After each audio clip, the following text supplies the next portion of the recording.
Thank you, Lord God. Hallelujah. Thank you, Lord. We praise you. We glorify you, Lord God. Hallelujah, Jesus. Thank you, Lord. Hallelujah. Thank you, Lord God. Father God, we just come to you this morning once again. Give you glory, give you honor and praise, oh God. Thank you for the wonderful day, oh God. Thank you, Lord God, that you gather us here together once again. Lord, because you are the reason, oh God, why we are here, oh God. Lord, this morning, Lord God, once again, we ask for your divine intervention to each of us, oh God. Lord, we pray that your Holy Spirit, Lord, fill this place, Lord God. Lord, we welcome the Holy Spirit in this place. We acknowledge you, Lord God. And Lord, we pray that each one of us here, Lord, today, Lord, maabot, Panginoon, ang aming pong mga pangangailangan ng Diyos. Kami po, Panginoon, ay Lord, patuloy, Panginoon, na makaranas ng iyong pong, Lord, presensya, ng iyong pag-ibig, Panginoon. Patuloy namin, O Diyos, na madama, Panginoon, ang Lord, tamis ng ogad ng iyong yakap, Panginoon, sa bawat sa amin, Panginoon. At kami nga po, Panginoon, ay Lord, patuloy, Lord, na mabibless, Panginoon, sa iyong pong mga gagawin, Panginoon, sa araw na ito, dating ng Diyos. Lord,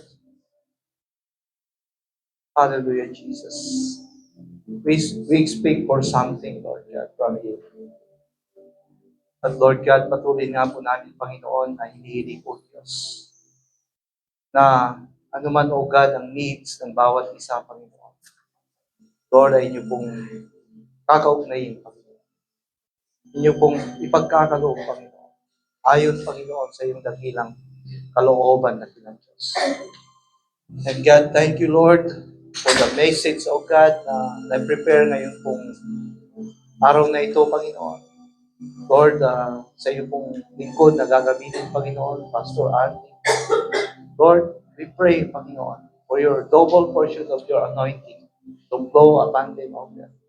And give them, O God, the wisdom, the knowledge, O God, na nagmumula po sa inyo, Panginoon. And Lord, we also pray, O God, for our praise and worship, Lord God. Lord, ang mga awitin, O Diyos, na aming pong kakantahin ngayon pong umaga na ito, Panginoon. Hayaan mo pong ito'y maging, Lord, mabagong samyo sa inyo pong harapan. Gawin niyo po ito, Panginoon, na Lord, hallelujah, Jesus. Lord, na maging matagumpay, Panginoon, ang araw na ito, Panginoon, sa iyo pong mga anak na kita, Diyos. Na patuloy, Panginoon, kami po, God, ay makakaranas, Panginoon, ng Lord, kakaibang bagay, Panginoon, sa araw na ito. Lord, salamat po. Pagpalain niyo po ang bawat isa, Panginoon. Pagpalain niyo po, Panginoon, ang anumang mga testimony din, O Diyos, na may share ngayon pong umaga, Panginoon. Lord, na ito po, Panginoon, ay pagpapalakas po sa bawat isa, Panginoon. Lord, thank you. Thank you, Lord God, na pinagtagputan mo muli kami, Panginoon, sa umagang ito, Panginoon. Lord God, alam po namin, Panginoon, na lahat ng bagay, O Diyos, ay mayroon kang purpose, Panginoon. Mayroon kang layunin, Panginoon. Kaya, Panginoon, salamat po sa iyo pong gagawin, Panginoon. Pinupuri ka namin, O Diyos, at pinapasalamatan. In Jesus' name, Amen. Praise God. Glory to God. Hallelujah. Praise God. So, kaya tawagan ko po si Brother Tony. Where's Brother Tony? Where is? Brother Tony. Wala si Brother Tony. Good morning, everyone. Good morning. Good morning. So this Sunday is a special Sunday that we would like to honor.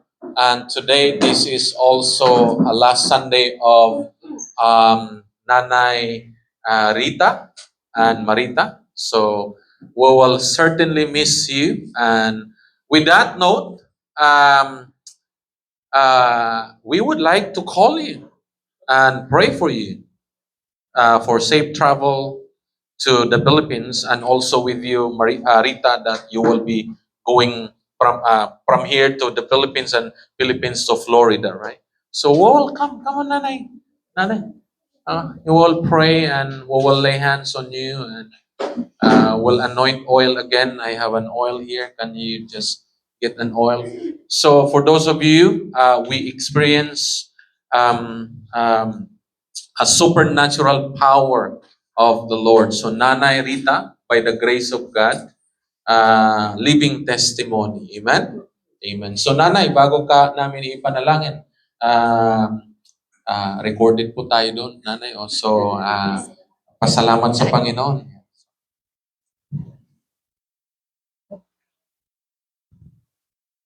Magandang umaga po sa inyong lahat. Papasalamat po ako sa mga ilang linggo naming kabisita dito sa inyo. Sa pagdarasal ninyo sa amin na kami ligtas. Gumaling na po ako. Amen. Tulong ng Panginoon Diyos. Sa Huwebes po, pauwi na po kami. Kaya ngayong last Sunday na po namin. Maraming pong salamat. Salamat din po sa Panginoon Diyos at binigyan pa po ako ng pangalawang buhay. Maraming pong salamat. Good morning sa inyong lahat, and thank God for another beautiful day. Last Sunday na nga namin dito. For now, maybe, next year or who knows, andito kami uli. Baka bisita. Pero since, because of the new technology, we can watch you wherever we are. Actually, nung last Sunday or the previous na mga araw, napanood namin yung last episode ba. Yeah. Nagpapasalamat kami. Tinanggap nyo kami dito. You opened your hearts. You offered your prayers, and full support kayo sa paggaling ng pamilya ko. Sa pagdarasal, sa continued healing namin lahat. Nagpapasalamat kami ng taus-puso. And of course, all glory to God. It's all His doing, of course. Mga instrument kayo, but of course, kailangan namin pasalamatan lahat. Yun lang. Hopefully, makauwi kami safely with God's will. And good luck sa inyo. Sana lumaki pa itong church nyo. Amen. Dumami yung, Puno na ito. dumami yung members. Paalis kami, pero I heard merong mga bagong members na dumating. Thank you so much. We'll pray for you, and I would like to call the congregations in agreement.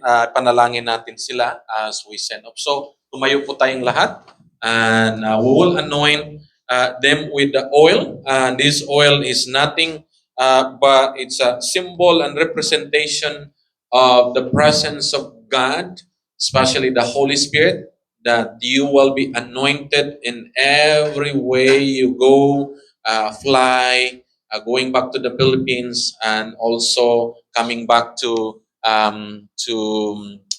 Florida, that the Lord will continue to protect you. So let's pray. Extend your hands and releasing them to for safe travel. Father, we thank you for Marita and Rita. Thank you, Lord. All glory and honor belongs to you. We have seen, we have witnessed that you are the same yesterday, today, and forever.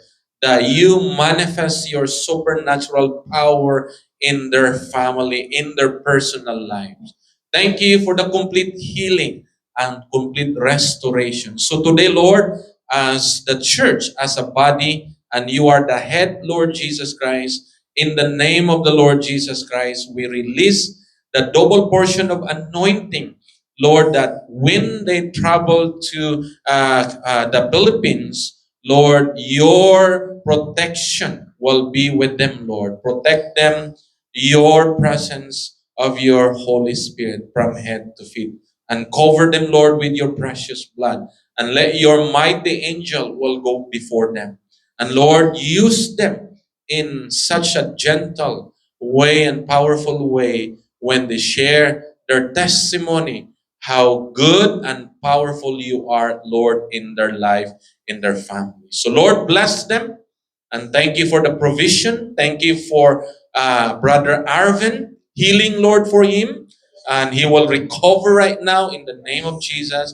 And thank you for Arvin and Esther for their love and care. Thank you for our brothers and sisters who are here. We journey together and we witness together and we experience together. So we love you, Lord, and we send them off, Lord, as a missionary into their family. So Lord, in the name of Jesus, that they will bring good news and good news that you are God, you are awesome God, and you are powerful God, and in their life. And many people will hear the good news of you, Lord, because of their testimony. So we thank you and we love you. In Jesus' name we pray. Amen and amen. God bless. All right. Thank you so much. Thank you so much. Alright, thank you. At nakita natin at narinig natin ang testimony ng ating sister at nanay, pinagaling ng ating Panginoon. So, it's a miracle talaga. So, sinong makakapaniwala na nandito pa rin sa harapan natin na nakatayo si nanay in spite of nangyari sa kanila, sa kanilang pamilya. And for testimony, so nauna na si nanay, and then sa likod, susunod ako ka nanay para sunod-sunod na. So I'm very thankful to God at lalong-lalo na sa araw na to, ganda yung panahon ngayon. At I have a testimony too na last Friday, while I'm on my work sa Maple Ridge, so nagda-drive kami kasi we always go to house, and then magko-cross ako ng street, and then this is the highway like that, so I have to wait for the vacant space going this way and going that way. So nung nagkaroon na ng space na may estimate ko na kahit mag-slow down ako, papasok ko. But nag-gas up ako para madali ako makapasok. But suddenly, yung likod ng car dito na approaching, nag-overspeeding. So pag tawid ko wala sa isip ko na dumaan siya. Basta suddenly my foot was on fire to put on the brake. I feel it na ang paa ko ay uminit. Shock ako. And then continue na ako. Then isip ko, thank you Lord. Amen. Thank you Lord at inano mo ako. Hindi pa ako pinabayaan. So hindi ko sinabi kay Mrs. kasi ayaw ko na mag-freak out siya. So ngayon ko lang sinabi ngayon sa Oo. At yun, nagpapasalamat talaga ako. Sabi ko, Lord, thank you sa angel na Amen. katabi ko. Na siya yung nag-apak ng aking paa para mapakan ko yung ng brake. Kasi biglaan eh. Kasi may estimate ko kasi Bakanting-bakante, ang layo eh. Kung pagpasok ko ganun, biglang bunarurot yung isa eh. Apak ako ng break. Tulala ako bigla eh. Diretso na ako. Then while driving all the way to my next client, doon na, nag-iisip na ako, salamat Lord, salamat. Yun. And yeah, and we always have our prayer as well, Yes. me and my wife, and then sometimes she will say, pray tayo, and then yeah, we always have a moment of prayer, and that is my testimony for today. Thank you, Lord, sa lahat. Thank you. And next online, and so sunod na to ha. And we encourage everyone to stand up here in the front. Wala tumayo sa harap. Natuturo ko ni Kang. Ang magandang umaga po. Ako po si Rafi. Yung lingkod. Thank you Lord for I don't know where to start. Thank you Lord for everything. Especially what happened last week. We had a very nice show at White Rock for the Sticks and Eagles. We had fun. Lots of people enjoyed. And last night's show, marami ring tao. So, I'm thankful for that. And first, I'd like to, the most of all, after 8 months of planning, na-finalize na namin yung big concert namin sa May. Equipped 2025. So, we had a meeting last night with all the pastors and all the people that will help me to do the promotion and marketing and everything. So, tuloy na po. Gusto lang namin malaman kung saan yung venue na right venue. So thank you Lord for blessing us and helping us to make it happen. Thank you.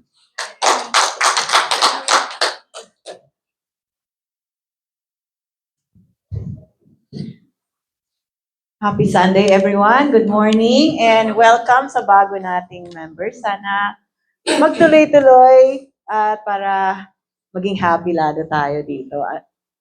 Amazing talaga kasi talagang nag-grow since I came back. September yata. September ba bumalik? July. Tapos bumalik ulit ako ng Winnipeg. Talagang keeps growing and that's what we wanted to happen para yung ma-share lalo yung goodness ni God. So, ang daming nangyari. Yan, nagka-show si Rafi. At siyempre, yung happy ako na sila nanay.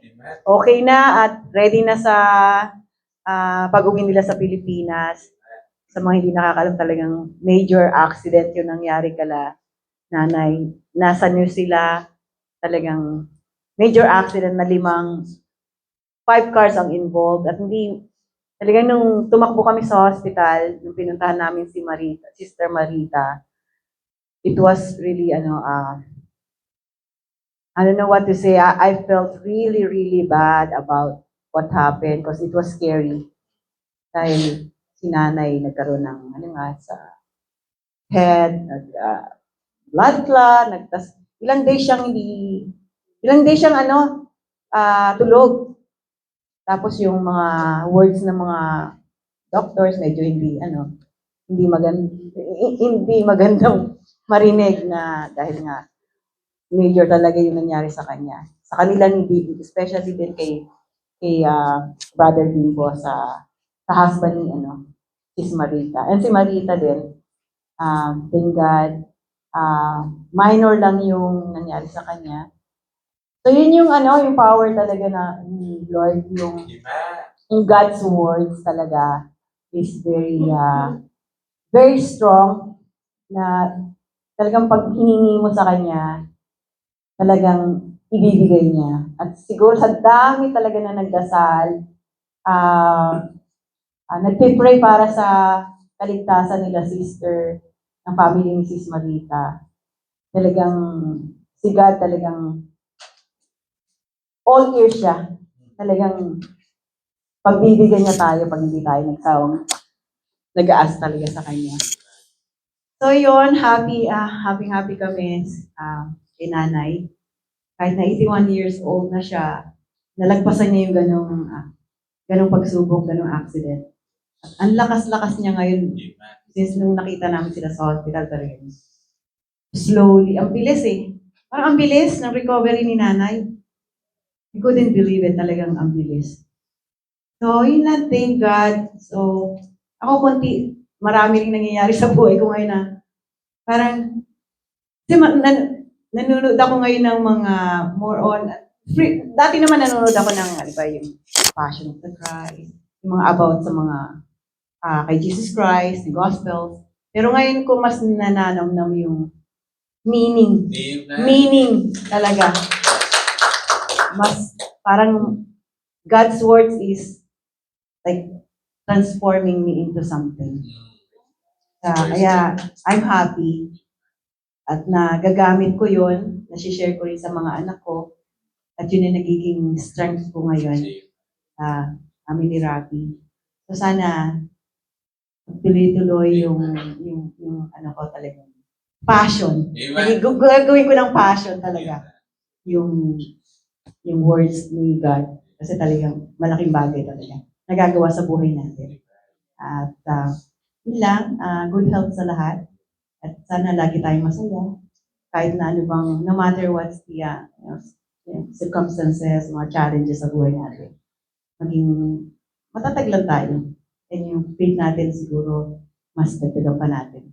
Para mas madali tayo makarecover sa mga challenges, sa mga mararanasin natin sa habang nabubuhay naman tayo kasi talaga marami talaga. Marami pa tayong pagdadaanan na problema. So, yun lang, siguro strong faith para ma-lessen yung mga anxiety natin, yung mga iniisip natin. So, yun. Thank you so much and happy Sunday. Mamaya may gugawa mo dyan. Share na lang tayo. Next.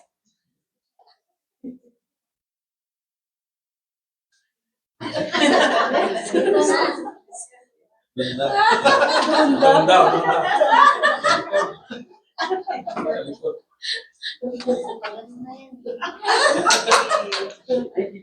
Kasi absent ka daw. Kaya nga. Good morning po sa lahat. Parang every time na wala ako ng dalawang Sunday, parang laging may dumadagdag. So, thank you. I'm back again sa Sunday Service Church. Kagabi, hinatid namin yung mami ko papalik ng Pilipinas. So, yung dalawang Sunday na yun, kasi laging nag-work. Ginugol ko yung time na yun sa mami ko kasi papalik na. Nagigilty din ako. Kasi parang andito siya, pero parang kaming magkakapatid busy sa work. So, kaming magkakapatid, nag-off talaga nun. Tapos, ni-spend namin time namin sa mami ko. So, thank you, Lord, kasi during the time na nag-stay siya dito, wala siyang naramdaman na kung ano-ano. So, yun lang yung pinag-pray namin, na may enjoy niya yung stay niya. Kasi after 10 years, bago siya ulit bumalik. Kasi sabi niya, malungkot daw sa Canada. So sabi namin, sige na, pinilit namin siya. So, buti naman napilit namin. So yung 5 months na yon, nandito siya, pero nag-alaga din ng mga apo. So, parang, okay, pero na-enjoy naman niya. So, yun lang, thank you Lord, sa during that time, wala siyang naramdaman na kahit kung ano-ano. Hindi umatake yung rayuma or kung ano-ano, asthma. So, that's it. And thank you Lord, kahapon natapos yung first stage ng exam ko. Yes! Sana magtuloy-tuloy, kayanin pa ng powers. So, thank you Lord sa lahat. Hindi mo ako iniiwang mag-isa, kasama ko siya lagi. At nararamdaman ko siya lagi. So, yun lang. And thank you sa lahat na nandito ngayon na gustong matuto sa salita ng Diyos. And that's all. Thank you. Bless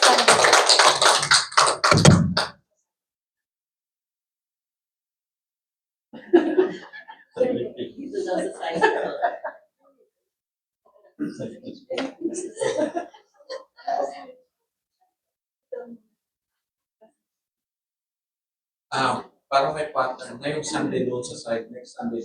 Ayaw, ganun. Wala na po.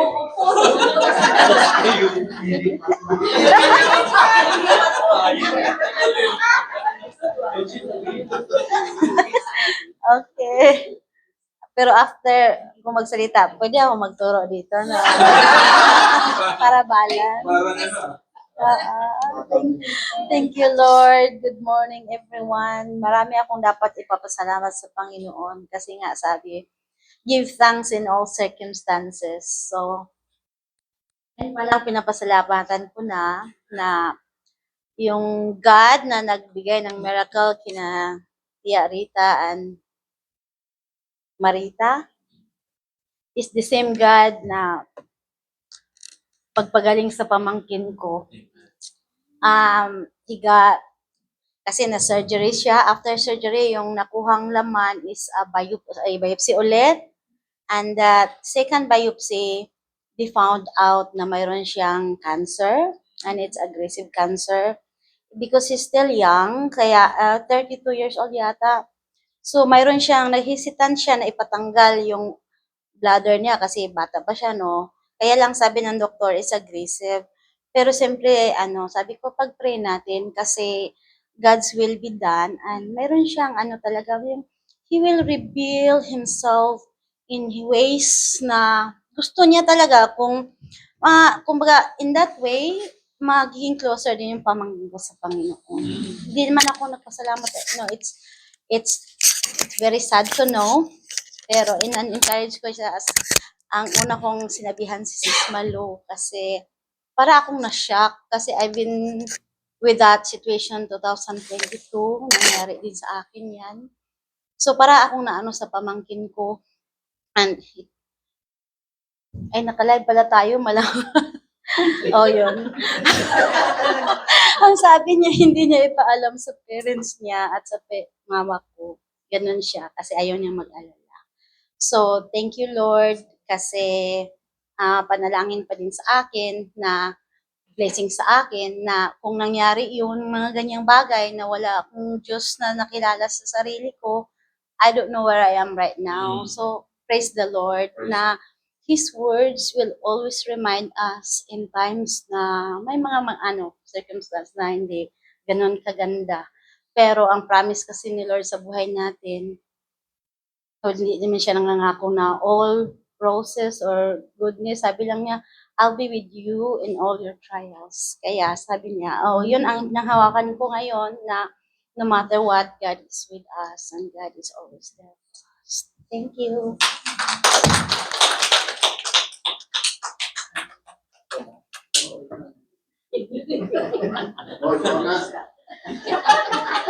Opo kami rin eh. Yung morning, good morning. paano naman ako? Yung akin is actually lesson learned. Testimony ko is lesson learned. Na regarding this past few weeks, mga nangyari, yung Bible study, and then yung last night, and then this morning. Ang prayer ko kasi every day, we usually pray ni Lily na give wisdom every day. In my work, in my life, every day namin ginagawa, give wisdom. So, ang wisdom ng pagpasok ko rito, pumasok sa akin is, i-share ko yung naano ko this week about yung whatever happened to us, there is a purpose. Yung pagdating natin dito, not because of us. It's because of God. It's because of God we lead us to come here to share our word and testimony to all of you. Na yung ginawa ng Diyos sa atin. Yung ginawa ng Diyos sa akin is, I came from naging Christian ako noong 2017. Haba ito, pastor. So, noong 2017, tapos, kasi pag lumalalo kang nagiging fire with God, lalo namang nagiging fire din ng Satan. Yeah. So, yung kasalanan, ando ng mga challenges natin as a Christian, darating yan. So, expected. The more na lumalapit din ang kasalanan. So, that's what happened to me. Nag-backslide ako. And then after that, every time na nagpipray ako, talagang wala akong marinig about God. Layo ko. Still so far. So, naramdaman ko para ako si Adan. Nung time na yon, yung guilt feeling every time nandito lagi. Pero ang ano sa akin nun is, whatever you, by grace nga di ba? We saved by grace. Noong pa man, is ligtas na ako, pero kaya na ang kasalanan, dahil we are in flesh. So, still, sins is coming. So, ganun nangyari sa akin. And then, after that, bumalik ako. Talagang pinilit ko. Naka-receive ako naka-meet ako ng mga tao. Pumunta ako sa Saskatchewan, meet ko yung mga tao na nandito. Habang nag-drive ako, nag-worship ako. So, sinig ko talaga si Lord eh. So, di ba, sabi nga sa Matthew, di ba, seek ye first the kingdom of God, di ba? So, talaga sinig ko siya. Naramdaman ko na andun ang Lord. Habang nag-worship ako, umiiyak ako. Hindi ko alam kung bakit. Tapos, na-meet ko na doon yung pinsan ko. May pamilya ro na talagang sila yung Christian. Nag-fellowship din sila, nag-Bible study.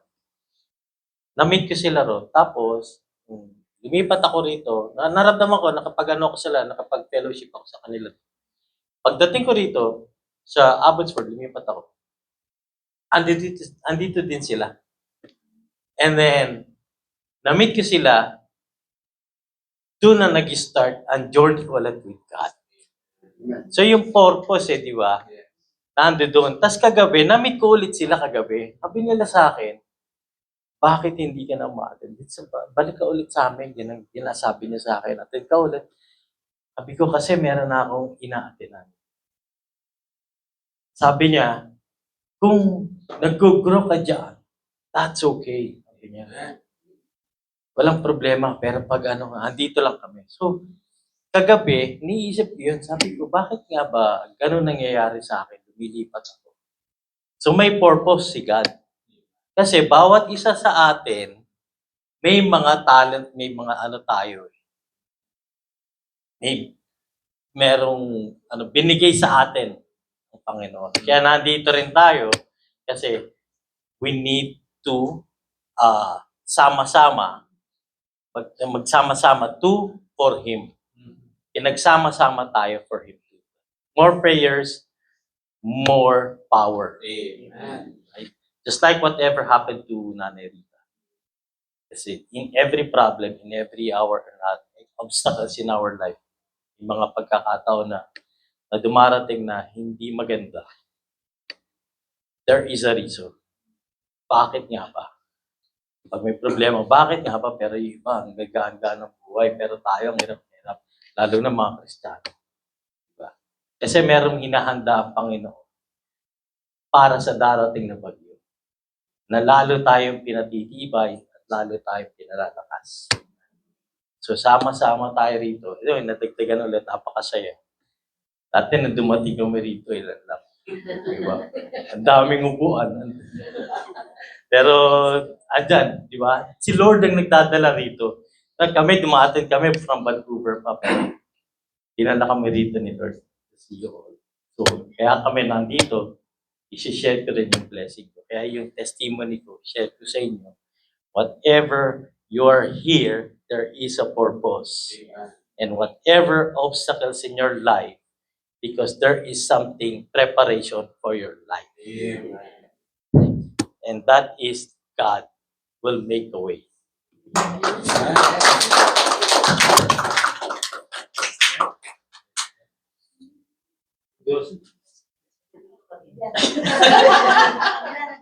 Sunday pa rin.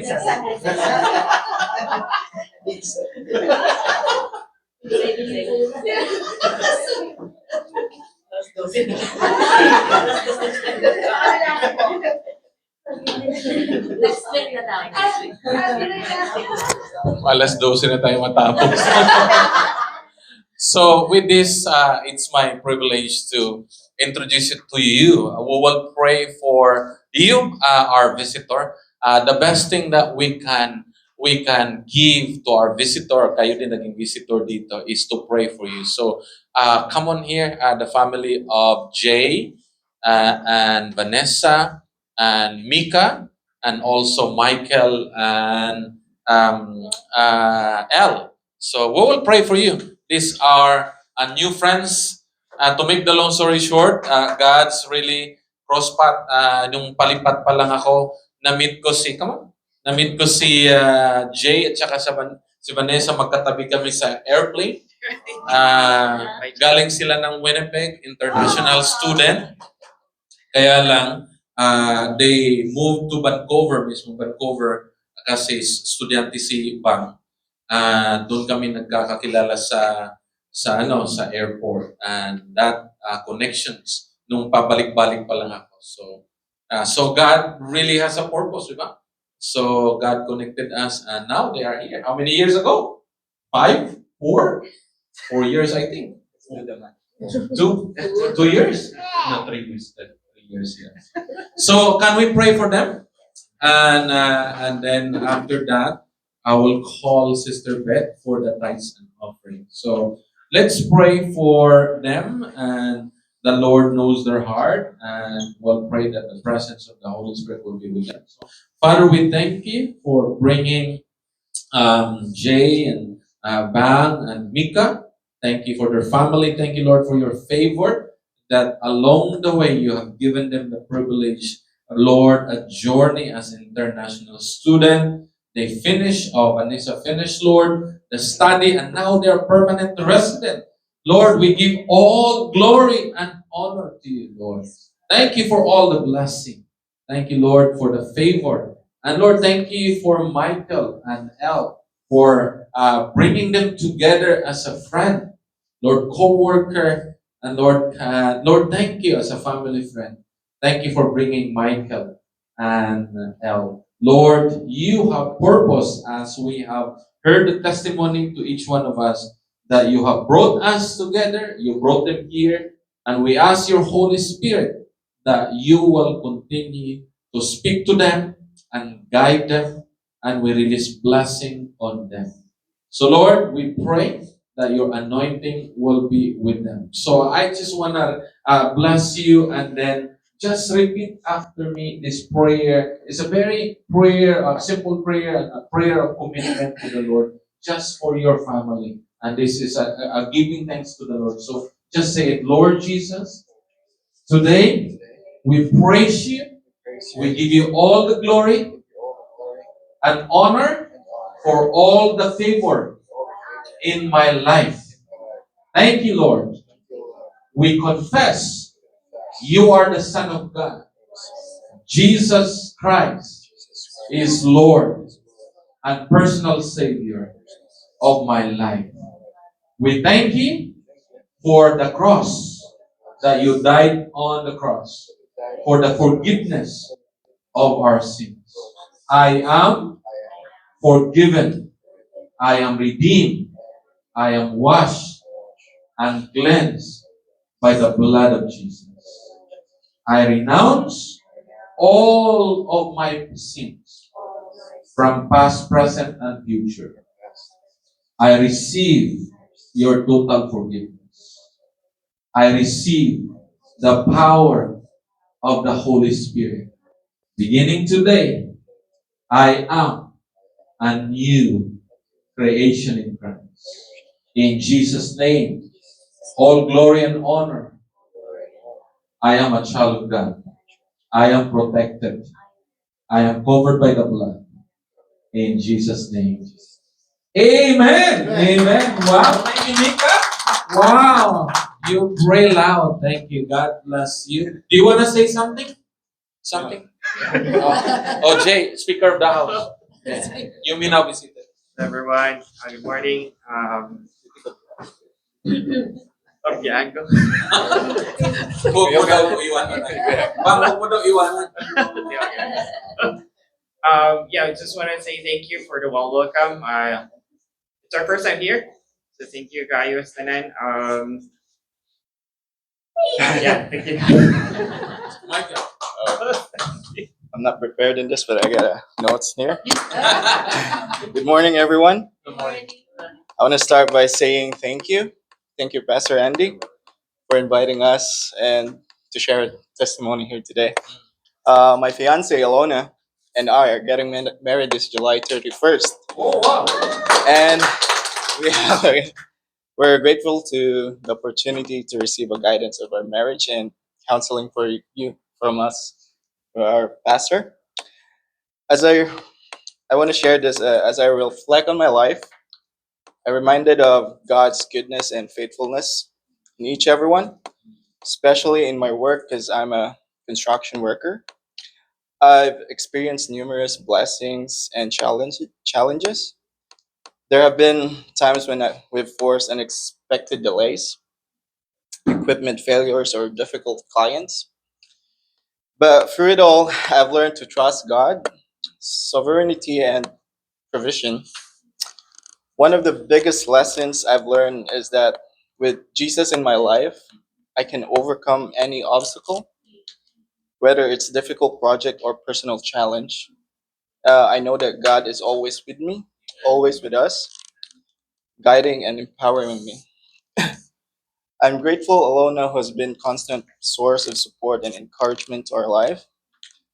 Uh, we're excited to start a new chapter of our lives, and we're thankful for you, Pastor Andy, that inviting us here. Uh, and that's all. I want to say thank you, Pastor. That's all. Thank you. Hindi ko pala nasabi sa inyo, first time ko lang silang ikakasal, kaya nandito din sila. First time ko lang silang ma-meet, pero they asked me to officiate their wedding. So, after the service, I will meet them. I will ask them. I will do my due diligence to know them a little bit.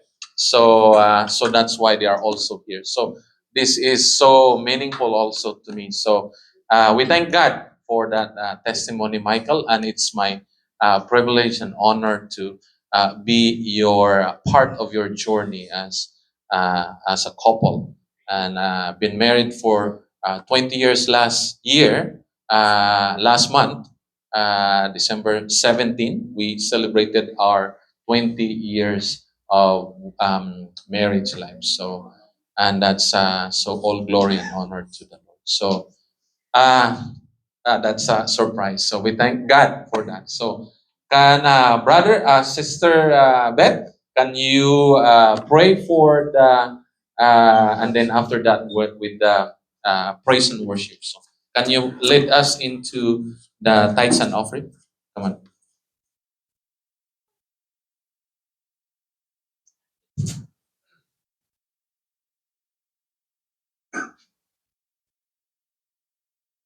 For our tithes and offering, we can email it to abbotsford@gmail.com, and you can specify it if it's building funds or ano pa, mission or sa church planting. So, or pwede ding either way. So before we'll pray, I'll just read this one, and in the verse, it's taken in the book of Malachi, chapter 3, verse 10. It says here, bring the whole tithe into the storehouse, that there may be food in my house. Test me in this, says the Lord Almighty, and see if I will not throw open the floodgates of heaven and pour out so much blessing that there will be there will not be room enough to store it. Sorry. Okay, let us pray. Thank you, Lord, for this morning, Lord God. Thank you for your grace and your mercy, Lord, that we here now gather together to praise and honor your name, Lord God. And We pray for this tithes and offering, Lord God, as part of our offering to you, that all we have, Lord God, we acknowledge that it's not ours, Lord. We only give what you have given to us, Father. So help us, Lord God, to manage this, Lord, and bless the hands and the people who will give their offerings, their tithes, Lord God, that the church can use it for the furtherance of your kingdom, that many people can hear your words through this financial provision from your Father. And those things we ask with thanksgiving in our heart. In Jesus' name we pray. Amen.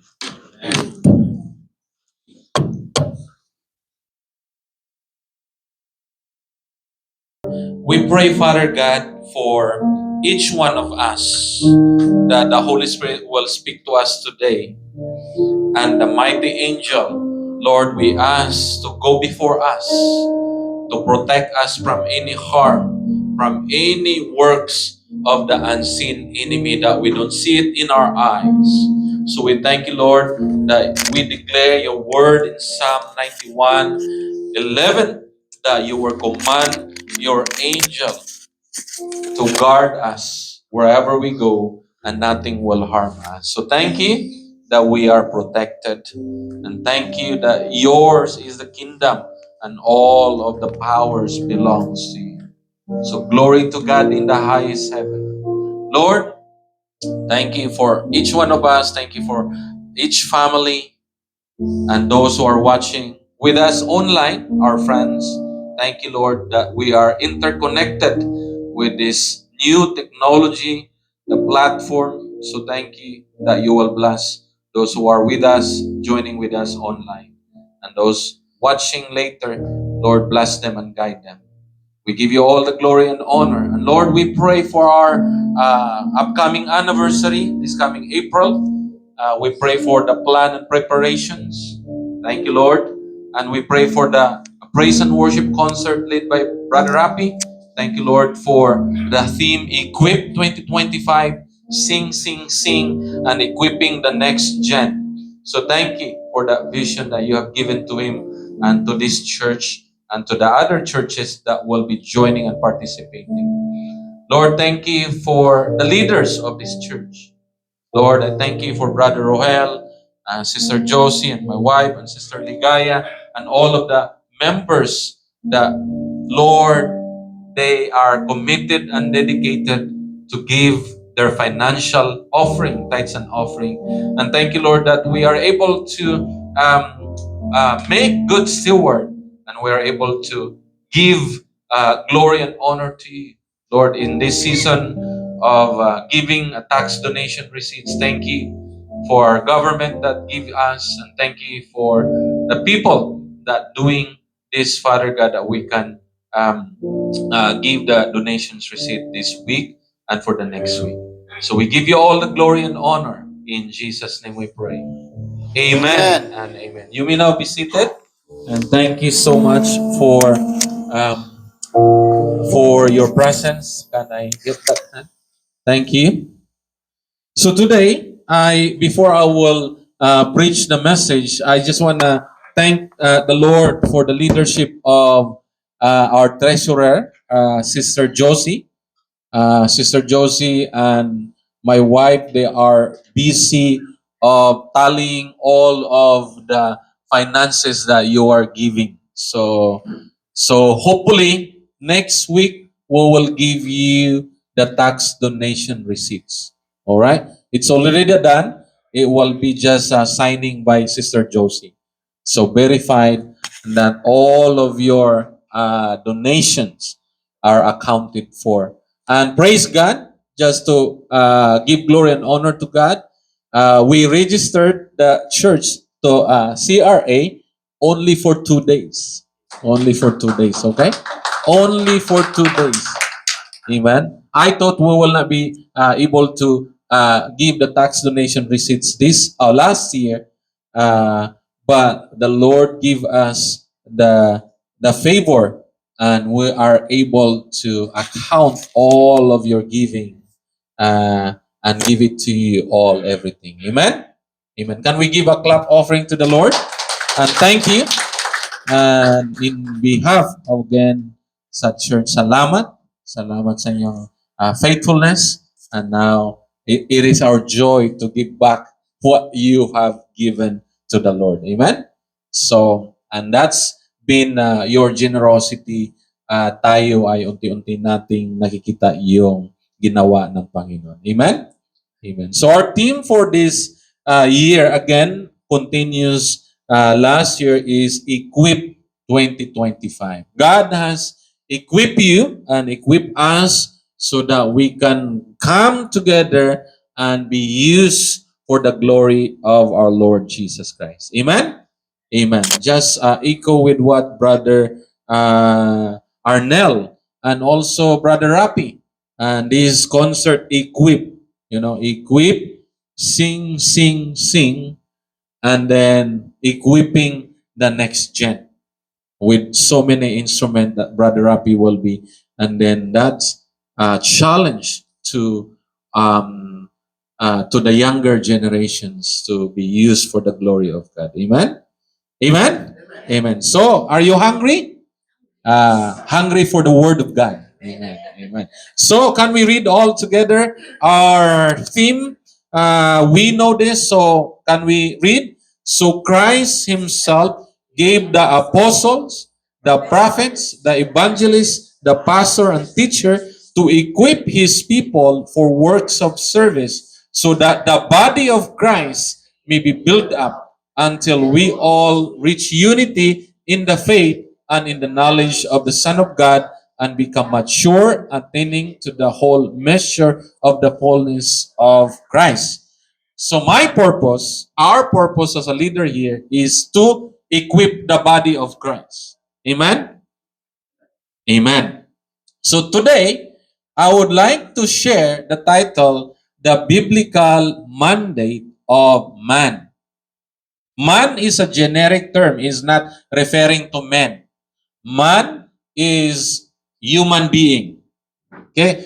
Baka sabihin nyo, Pastor, bakit man? Walang men, walang women. This is a generic, it's referred to a human being. Alright? So let me explain to you, but before that, let me just review. Alright? January 5th, we talk about why do we pray. Okay? In a nutshell, my summary to refresh, why do we pray? Because your breath, my breath, is breath from God, comes from God. The reason why humihinga kayo, dahil Spirit ng Panginoon yung hinga natin. So in other words, the reason why we pray, because our breath, God wants us to express our breath into words.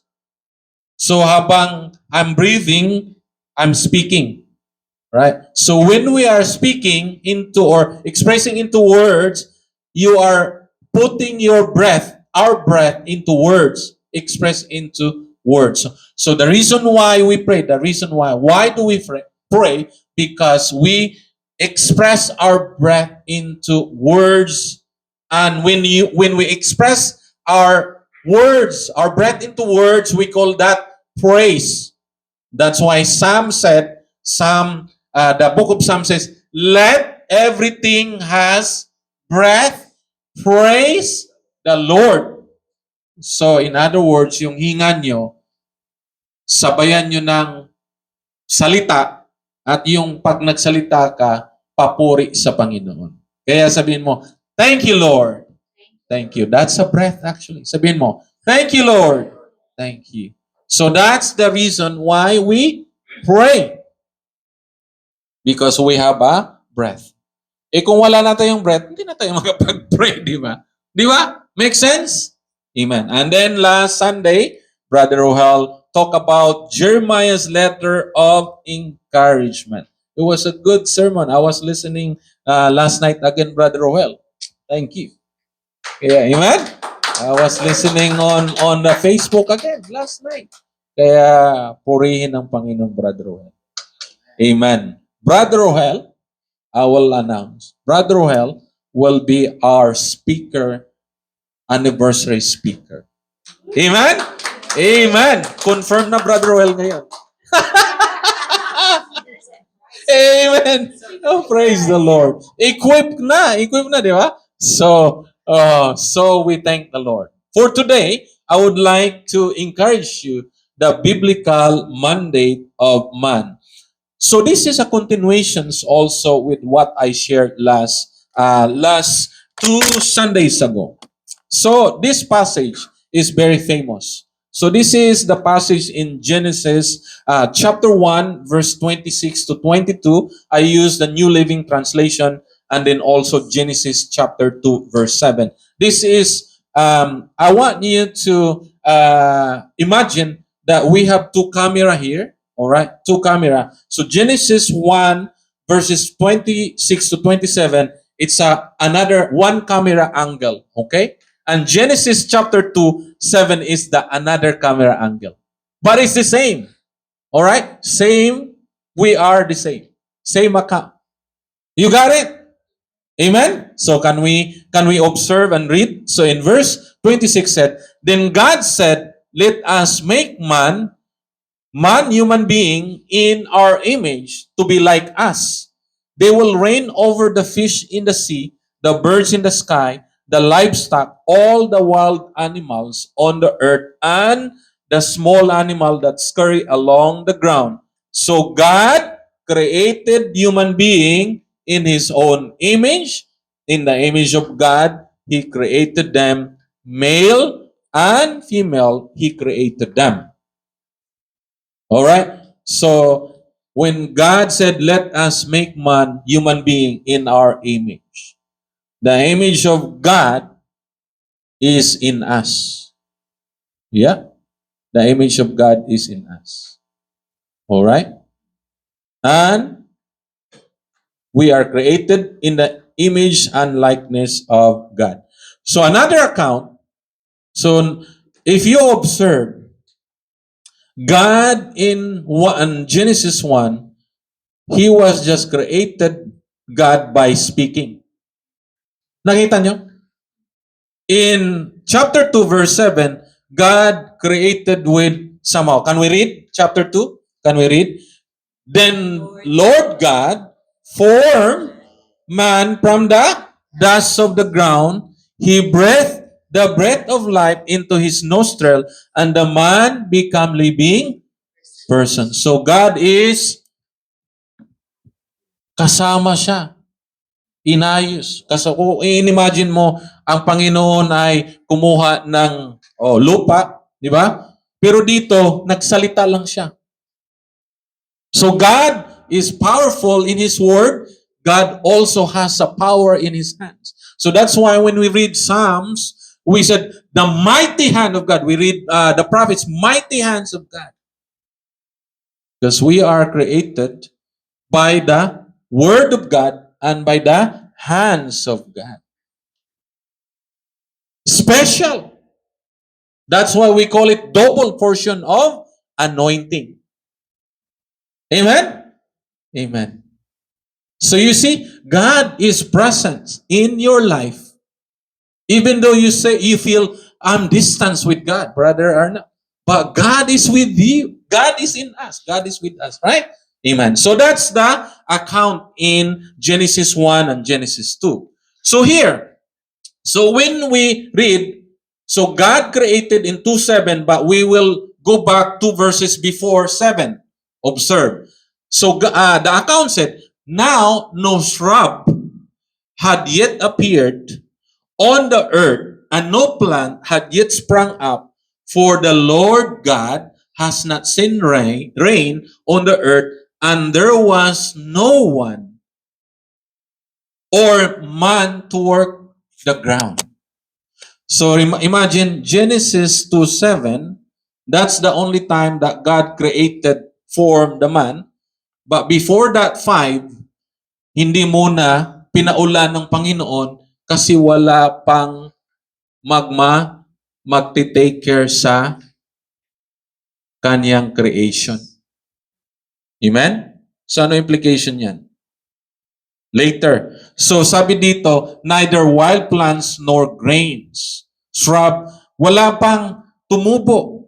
Kasi there was no one or man to work the ground. Sayang kapag walang mag-aalaga sa kanyang creation.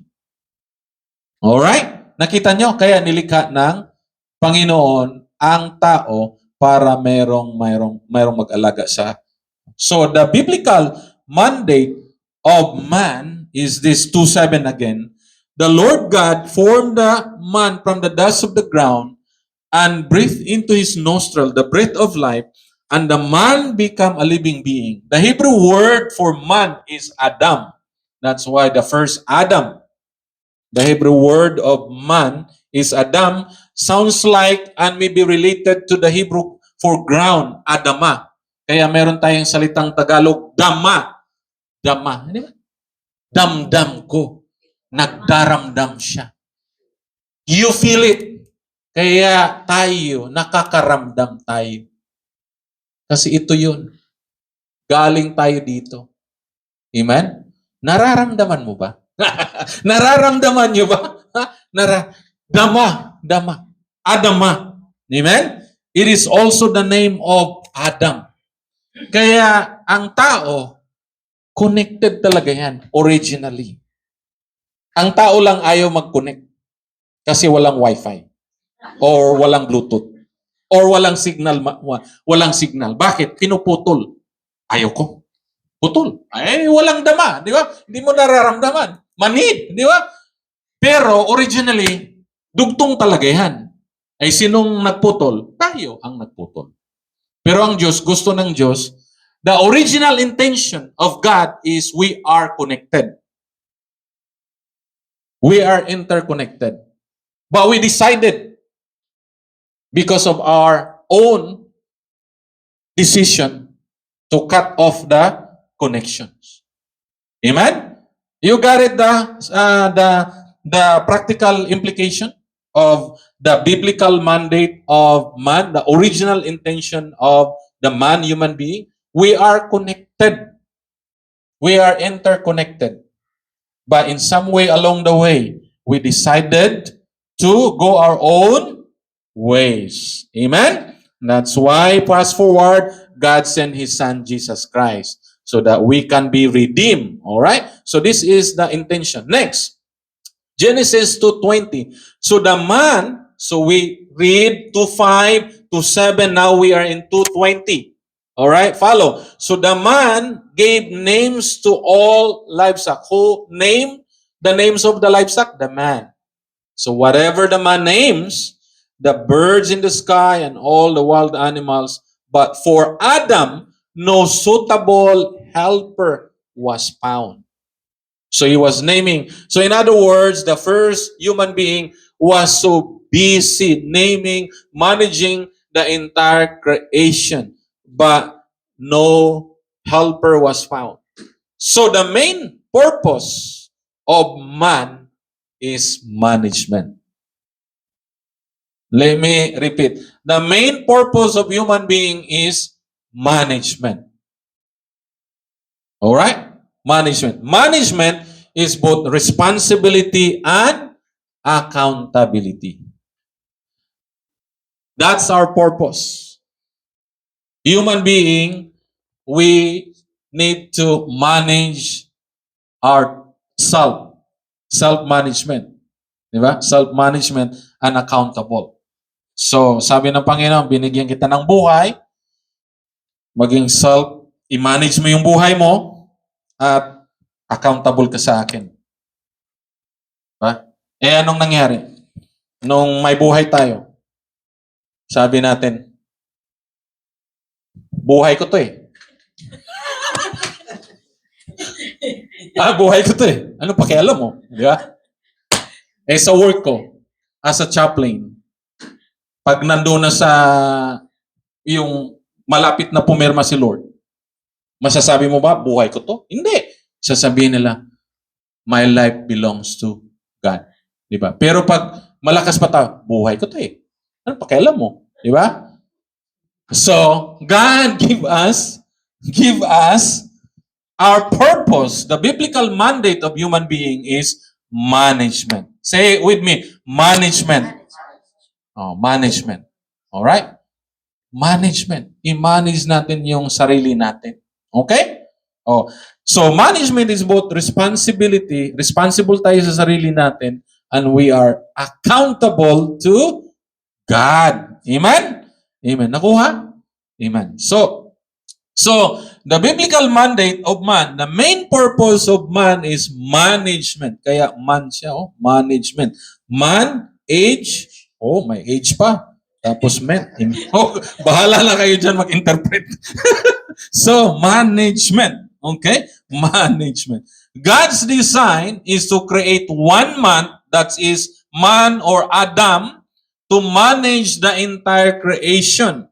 So Genesis 2:21 says, so the Lord God caused the man to fall into a deep sleep. So ang sabi ng iba, mayroon na daw anesthesia noon kasi deep sleep talagang tulog na tulog, deep sleep.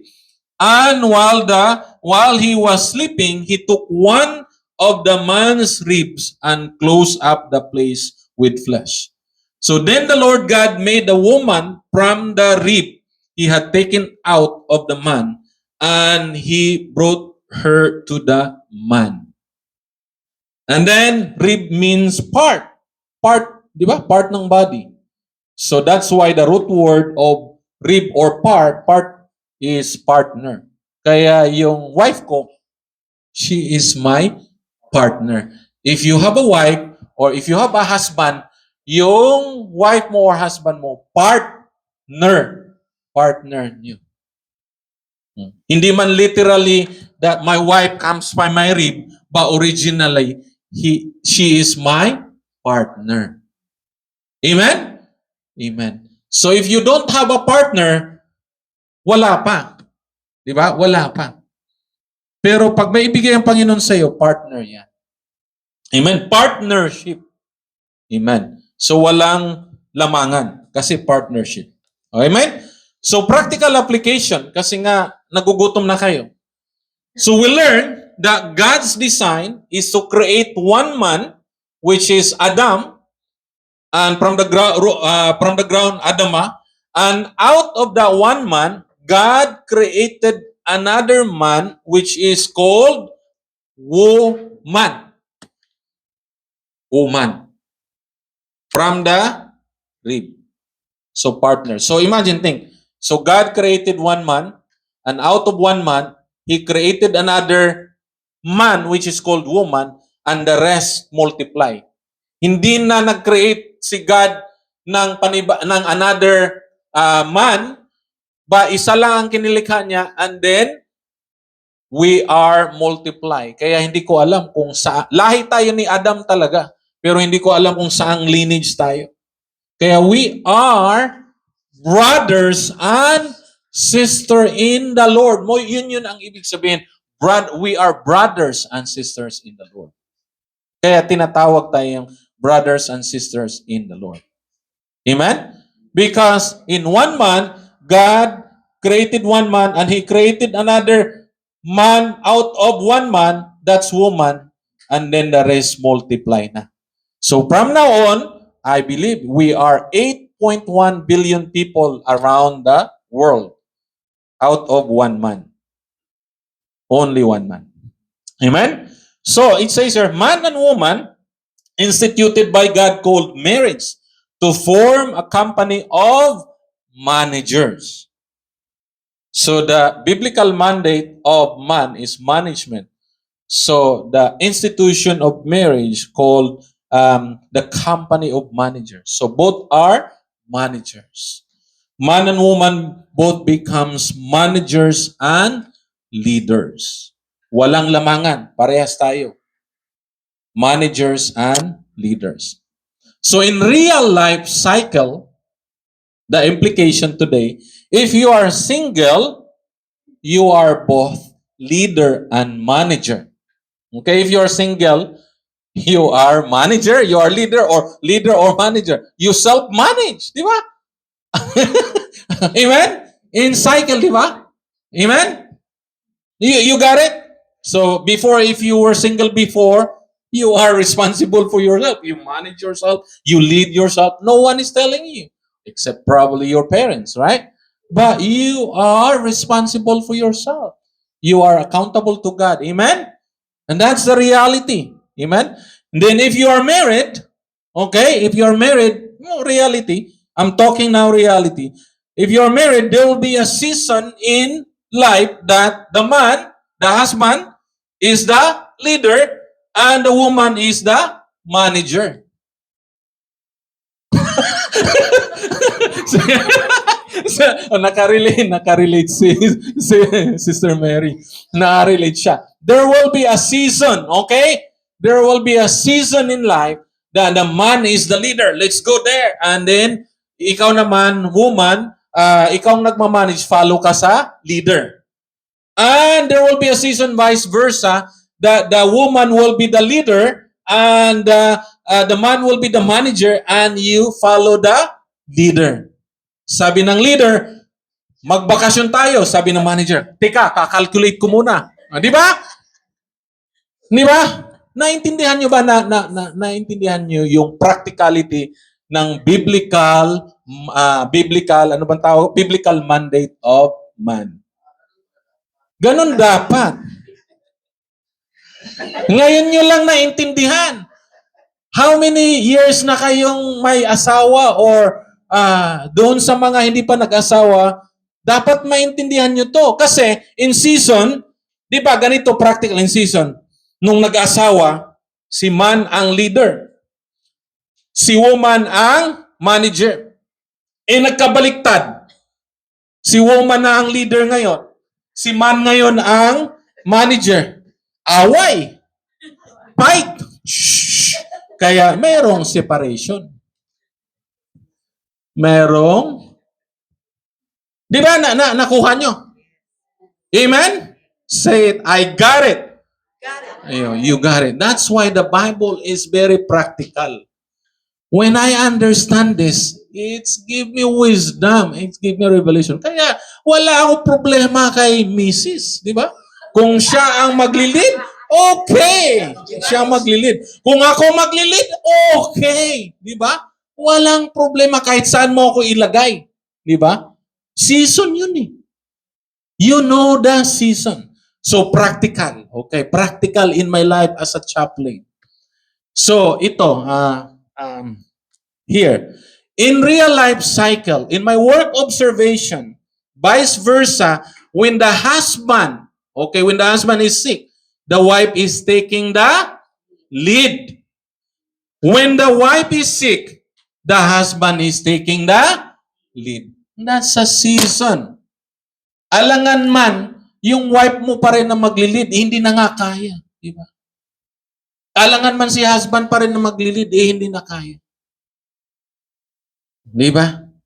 So that's the biblical mandate of a man. And I hope that you really understand this biblical mandate of human being. Para wala bang friction. Hindi ko ba, pastor, hindi ko maintindihan bakit nagkaganon? Brad, sis, season.